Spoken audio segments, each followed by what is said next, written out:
Hello, everyone, and welcome to the Thrive for Life. I'm your host, Dr. Shelly. So I'm excited today to talk about the topic of sleep and why sleep is so important for losing weight. My name is Dr. Shelly. I'm a board-certified internal medicine, obesity medicine physician outside of Atlanta, and I specialize in helping people not only with losing weight, but transforming their lives and implementing healthy habits in their busy lifestyle. So I'm so excited to be here with you today. So let's get to it. Let's talk about sleep. Now, put in the comments how many of us have difficulties with falling asleep or even staying asleep. This is actually quite common. There's so many different sleep disorders or so many different sleep conditions that cause people not to be able to get a good night's rest. And I don't know about you, when I don't sleep well, oh my goodness, it's so hard for me to be up on my game during the day, especially being a physician and treating patients. I sometimes find myself yawning or trying to eat something to stay awake or drink something to stay awake so that I can be able to be effective in my position. So definitely, I'm so glad to be talking to you about this today. Now, what are some of your biggest challenges to getting a good night's rest? Please put that in the comments, or if you're watching the replay, put #replay. What are your biggest challenges? I know for me personally, it's just getting to bed. Sometimes I'm tired. I know I'm tired, but I'm like, I want to do one last thing.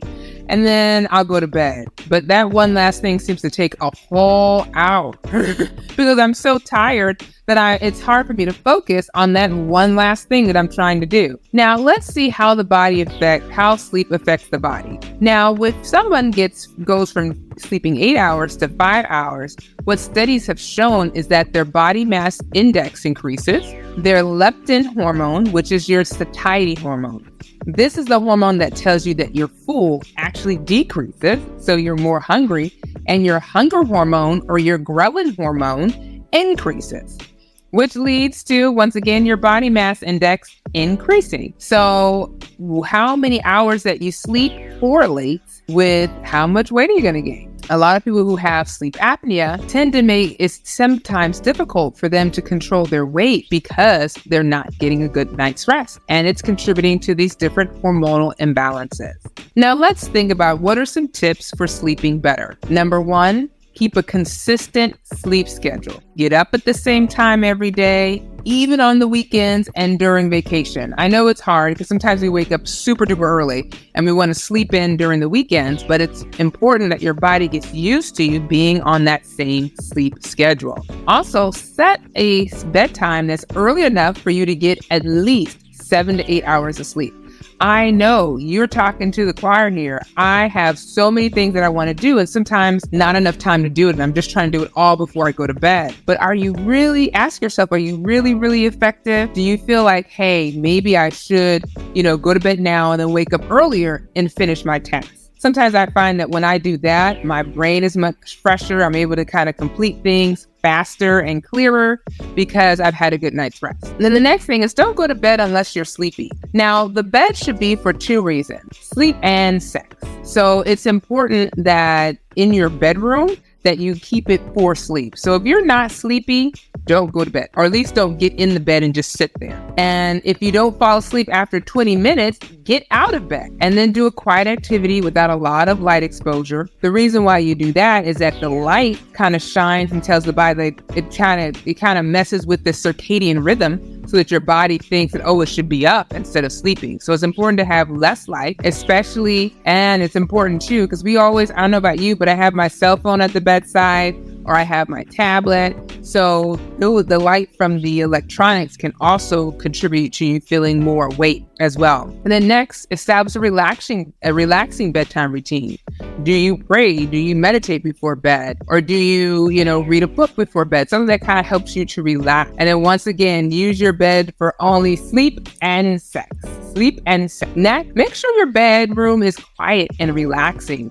Keep the room at a comfortable, cool temperature. The reason why it's cool, it allows you to snuggle up a little bit more and fall asleep. Versus if it was hot and humid in your bedroom, you won't be able to sleep at all. But make sure it's quiet. If you're one of those people that work during the night and sleep during the day, make sure you have the blackout curtains so that the light won't penetrate. Because sometimes when that light starts to come through, it makes it harder to fall asleep. Next, limit exposure to bright light in the evenings. Turn off your electronic devices at least 30 minutes before bedtime so that you're able to fall asleep and you're not looking at one last email or one last Facebook post. And then who knows, it could get you riled up and you're like, well, let me learn more about this or let me post. So make sure that you turn off your electronic devices and you're in a relaxed mode. Next, don't eat a large meal before bedtime. If you're hungry at night, eat a light, healthy snack. This allows the food not to sit on your stomach and actually reduces how many calories you eat. Because remember, you're going to be sleeping, so you're not burning as many calories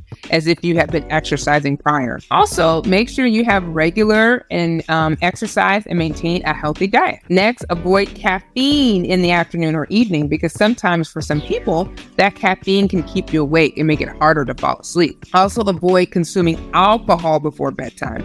I know a lot of people want to drink their wine or their last nightcap before going to bed so that they can be able to wind down. But what we find is that alcohol before bedtime actually, although you're able to fall asleep, it's not a very restful sleep. So it's important to avoid consuming alcohol before bedtime and reduce your fluid intake before bedtime because you do not want to be waking up multiple times to go to the bathroom. So here's just a synopsis or summary of what are the things you should be doing. You feel free to take a little screenshot of that so you can have that for your record. Now, let's talk about another way how you can, for those who are having difficulties with falling asleep, here's another way what you can use to help you with sleeping better. And this is called the sleep restriction therapy. Now, with sleep restriction, how it works is that you're going to keep a sleep diary for 1 week. In that week, you're going to calculate your average total sleep time or the average number of hours slept per night. And it's just an average because,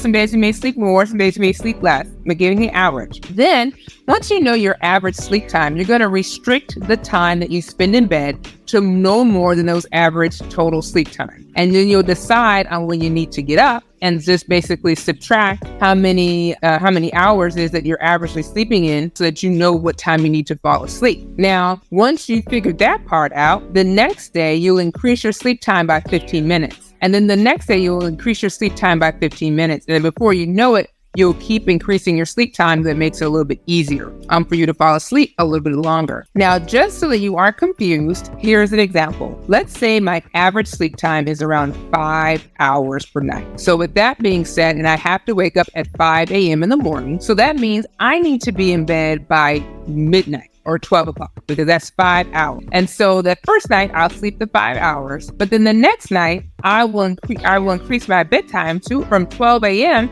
to 11:45 p.m. And then the next night I'll go from 11:45 to 11:30 p.m. And each night I'll continue to increase how many hours that I sleep by 15 minutes. So I hope that was a little bit more helpful. This is more of a natural way to help you with being able to fall asleep. The other thing I'll say, they also have something called cognitive behavioral therapy -I, which is for people with insomnia. Google that, search that, and you'll actually find some resources too to help you with falling asleep.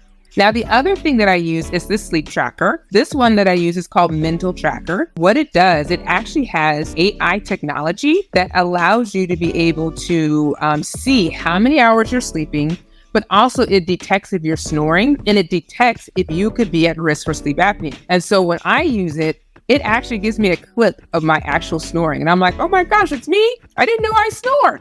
So it really kind of helps you get a gauge on your sleep. And so you can use the QR code or you can use the URL website at the bottom in order to sign up. And then also, I would say if you want to join, they actually have a free Facebook group. So you could go to their Facebook group here and they'll be happy to, teach you more about the product, answer any questions you have. And then this is just the link again for you to go to Sleep Tracker to download the app. They do have a free version as well as a paid version. And so I think you may find it to be quite beneficial. Now, last but not least, How do you plan to implement sleep in your everyday life? I want you in the comments, tell me what time you plan on going to bed, what time you're going to start winding down, and then number 3, what's your third challenge, not challenge, but third goal? Will you turn off all light and set everything down? Or will you not use your bed for other activities besides sleep and sex? Whatever it is that you decide to do, write it down in the comments. I can't wait to hear more about it. Thank you so very much for spending time today to talk about sleep. And please, I'm looking forward to your comments. I'm looking forward to your thoughts on it. And I want to hear from you. How easy is it to fall asleep for you? And if it's easy, give us some tips. Alrighty. I hope you have a wonderful rest of your evening. And until next time, bye-bye for now.